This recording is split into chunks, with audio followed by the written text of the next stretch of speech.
Halo, assalamualaikum warahmatullahi wabarakatuh. Bertemu lagi dengan saya, Andrew Ngapakai White.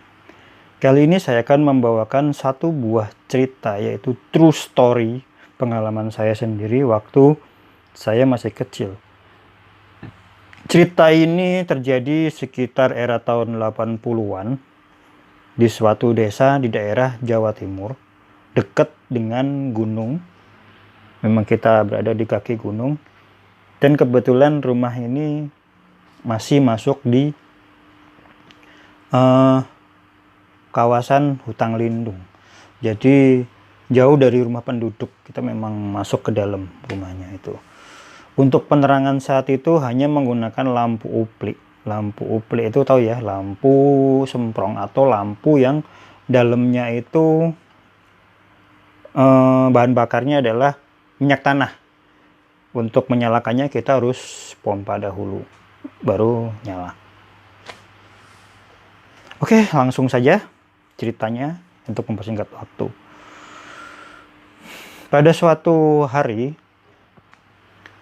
di suatu desa atau tepatnya di sebuah hutan, kawasan hutan lindung, yang mana kiri kanan itu masih lebat untuk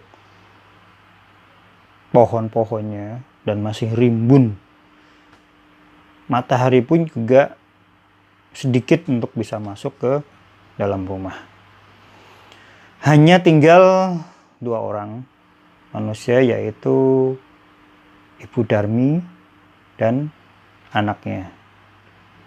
Sebut saja anak ini Panjul. Oke, Ibu Darmi dan anaknya Panjul. Ini memang bukan nama sebenarnya, karena memang nama ini saya samarkan ya.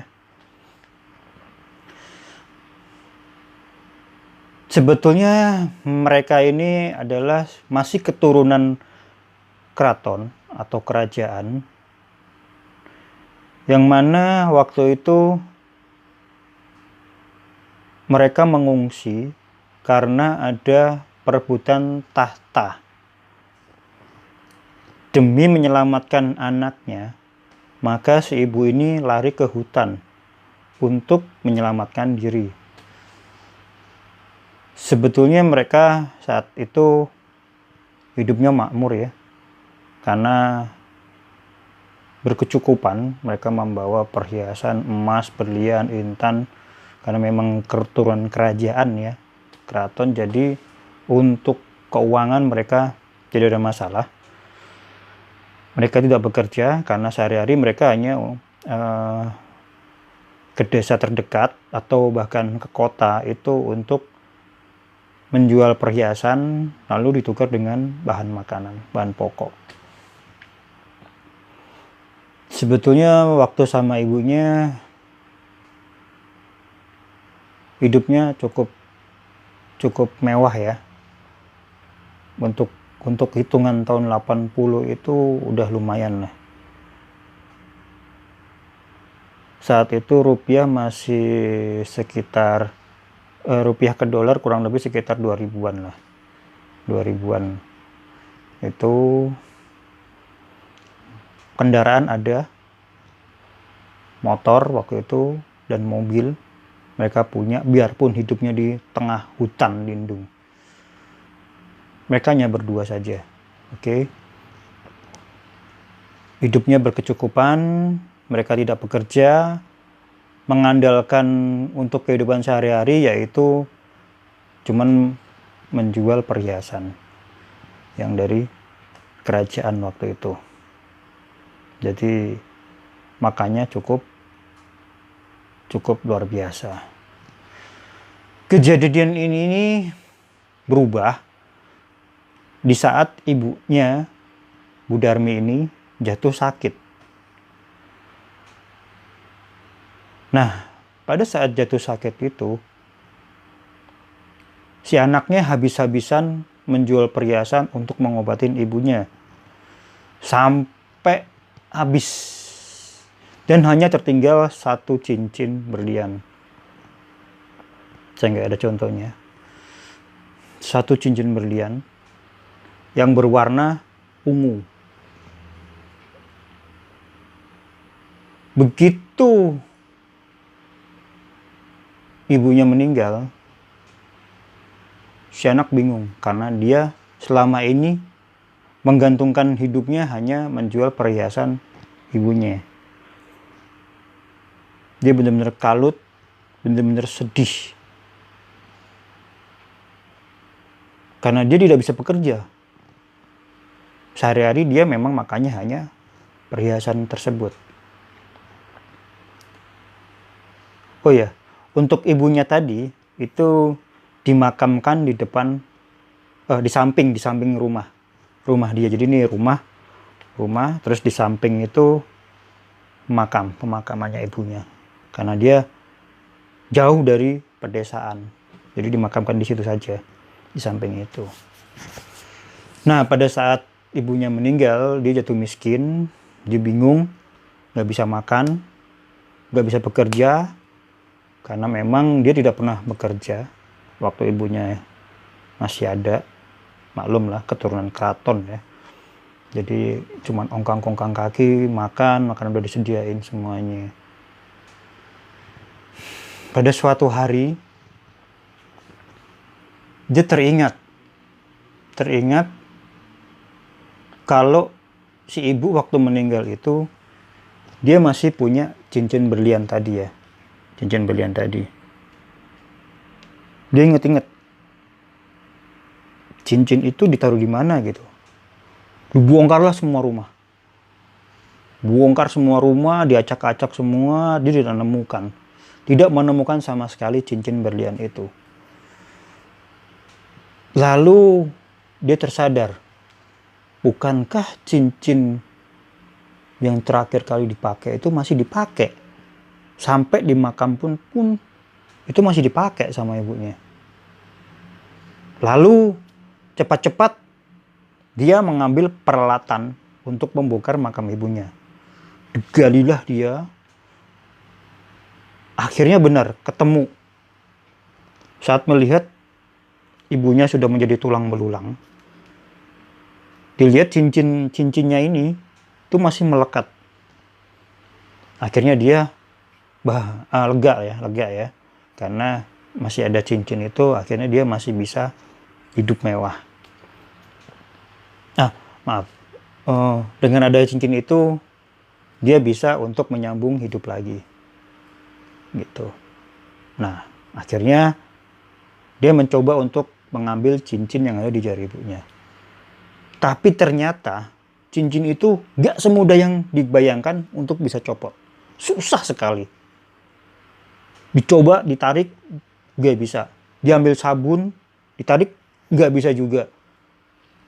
Berbagai upaya dia mencoba untuk menarik cincin itu, tetap gak bisa. Lalu dia gak kurang akal ya.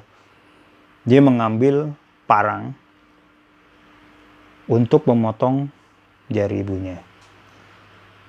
Akhirnya dia pergi ke dapur, ambil parang, dipotong. Akhirnya bisa terlepas jarinya. Terus diambillah cincinnya itu. Akhirnya dia sambil melihat-lihat, aku kaya lagi nih gitu. Sambil dalam hati ya, aku akan kaya lagi nih. Aku akan jual ke kota. Lalu aku akan belikan bahan makanan macam-macam. Aku belikan perabotan rumah. Jadi aku nggak akan hidup susah lagi gitu. Akhirnya dia pergi ke kota untuk menjual cincin berlian itu. Akhirnya dia mendapatkan uang yang banyak. Dia membeli bahan-bahan makanan yang banyak, membeli perabotan mewah, membangun rumahnya seperti istana. Karena memang cincin itu kalau dijual saat ini ya mungkin sekitar 10 triliun kali ya. Saat itu udah banyak banget itu. Rumahnya bak istana, cuma memang mini istana gitu. Tapi dia tinggal sendiri. Nah, inilah yang kejadian mulai mistis.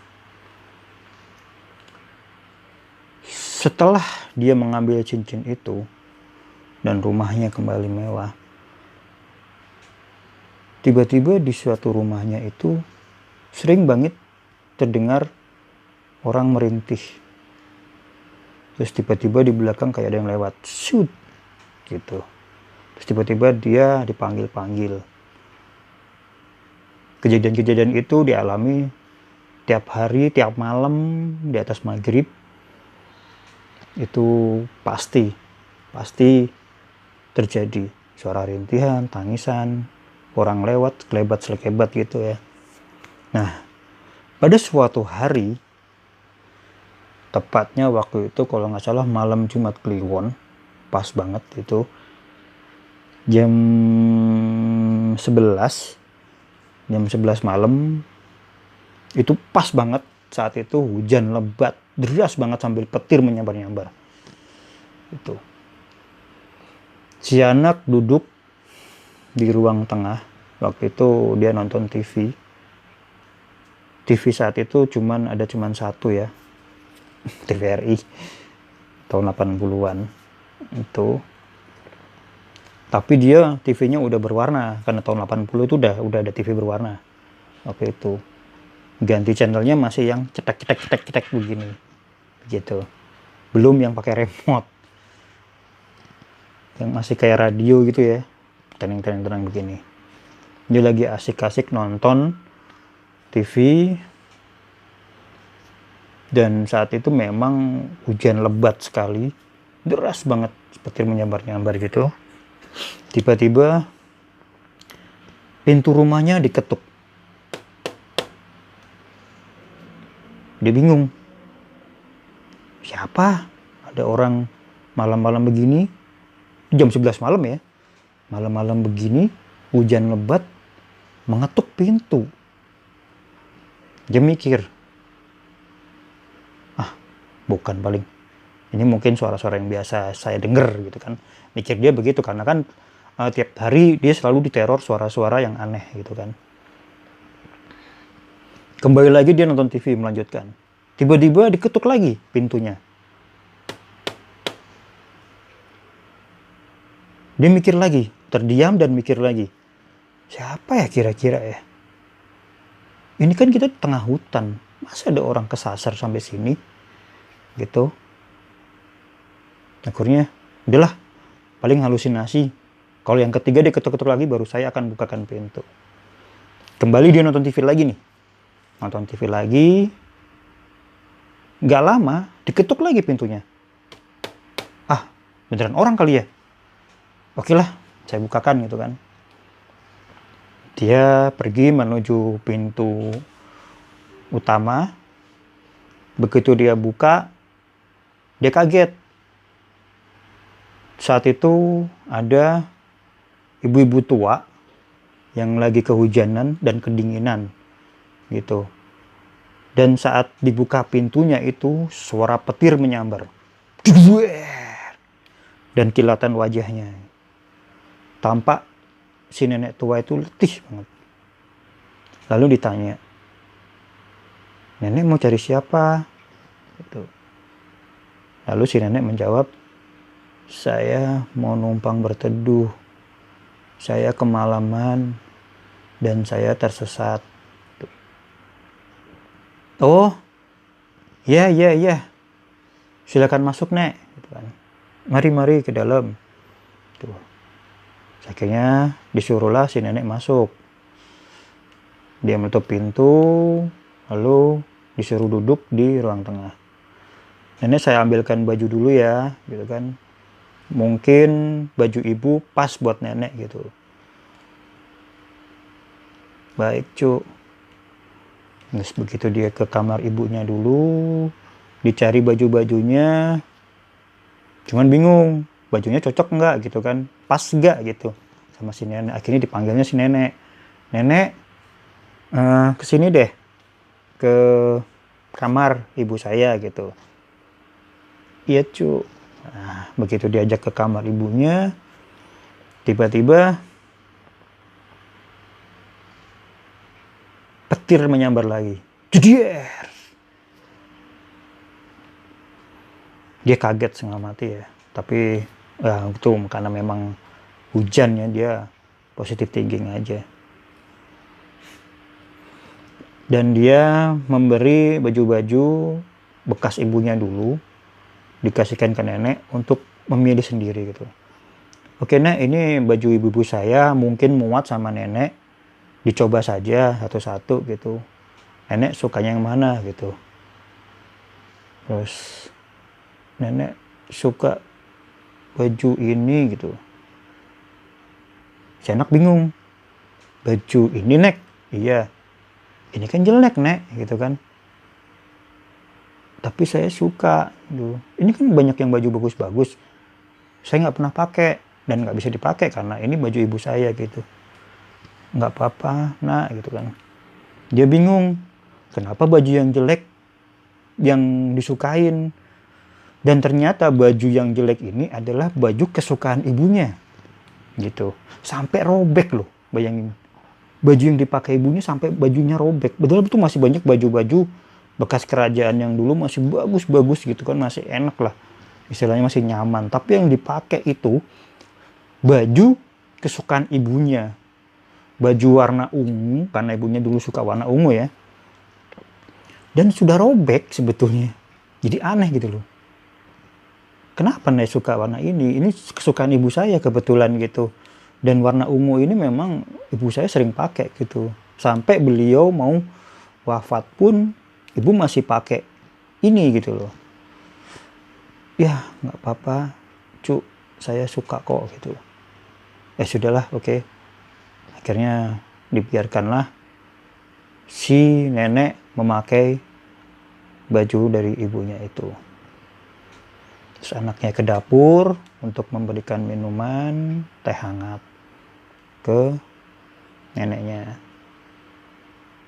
Cuman waktu dikasihkan teh itu si neneknya nggak suka. Langsung, kenapa Nek? Gitu kan.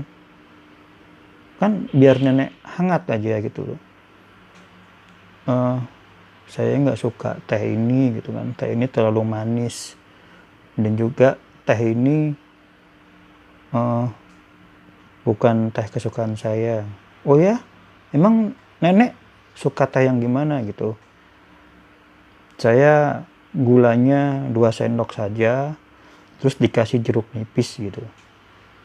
Dia bingung. Kok sama persis ya? Seperti ibu saya gitu. Terus dia mikir, sudahlah, mungkin kebetulan saja sama gitu. Oke, dia bikinkan teh itu menurut si nenek hanya untuk 2 sendok gula dan ditambah jeruk nipis. Tuh, merinding banget nih saya ini. Lalu diberikan si nenek. Nenek menerima dan meminumnya. Itu, nah ini kejadian yang aneh lagi nih. Beliau atau si nenek itu mirip banget kejadian sama ibunya. Jadi waktu minum itu selalu ditaruh di lepek dulu, lepek. Tahu kan lepek ya? Ini gelas nih, ini lepek. Ditaruh di lepek dulu, terus ditaruh, ditiup, baru diminum gitu. Itu yang pertama. Terus yang kedua, kasih lagi tehnya, terus disemprotin jeruknya gitu, terus baru diminum. Dia memperhatikan, kok dari tadi seperti ibunya gitu ya. Dari pertama beliau pakai baju, beliau minta teh, cara minum teh gitu. Akhirnya udahlah, mungkin kebetulan sama. Lalu dia meninggalkan si nenek tadi. Dia kembali ke ruang tengah dan melanjutkan nonton TV gitu. Saat asik-asiknya nonton TV itu si nenek seperti mencari-mencari sesuatu gitu. Dia mencari, membongkar gitu. Si anak bingung, ngapain sih nenek gitu kan. Ditanya, nenek sedang apa? Ada yang hilang cu gitu kan. Ah, hilang. Apa nenek gitu kan. Ah, udahlah nanti nenek cari sendiri gitu. Nah, waktu dia mencari itu, dia melihat jari nenek ini itu tidak ada. Tidak ada. Sama seperti jari ibunya yang waktu dipotong itu kan ada cincin berlian itu terus dipotong sama dia itu kan. Dia melihat kok jarinya nggak ada gitu kan. Masa iya dia ibu saya gitu kan. Ah, mungkin sama atau mungkin udahlah gitu. Dia kembali nonton TV lagi. Kembali si nenek-nenek itu mencari sesuatu. Dan dia mungkin agak menjauh. Dan waktu itu dia lagi nonton TV. Bulu kuduknya tiba-tiba merinding semua. Seperti ada angin lewat. Gitu. Dia kaget. Apa tadi ya? Gitu. Ah, sudahlah gitu kan. Paling hanya halusinasi gitu. Lalu dia melihat si nenek masih kebingungan dari tadi. Dia bingung. Akhirnya dia bertanya lagi. Nenek mencari apa ya? Gitu. Enggak cu. Tadi kayaknya nenek mencari apa? Nanti saya bantuin nyarinya gitu. Ada yang hilang gigi nenek gitu. Enggak cu. Gigi nenek memang udah hilang dari dulu gitu. Waktu dilihat giginya, gigi ibunya, itu ada salah satu gigi sebelah atas itu bolong satu atau copot satu tanggal 1 gitu ya. Dilihat persis seperti gigi ibunya dia. Dia kembali bingung. Kok aneh ya gitu. Semuanya sama, mirip. Bahkan mendekati sama 99%. Dari cara milih baju, kesukaan baju, minum, cara minum, sampai ke giginya dan jarinya pun itu nggak ada pas di jari manisnya. Gitu. Dia mikir, lalu dia mencoba menanyakan ke nenek tadi gitu. Nek, sebetulnya nenek ini nyari apa sih? Kok dari tadi saya tanyain nenek nggak mau jawab gitu.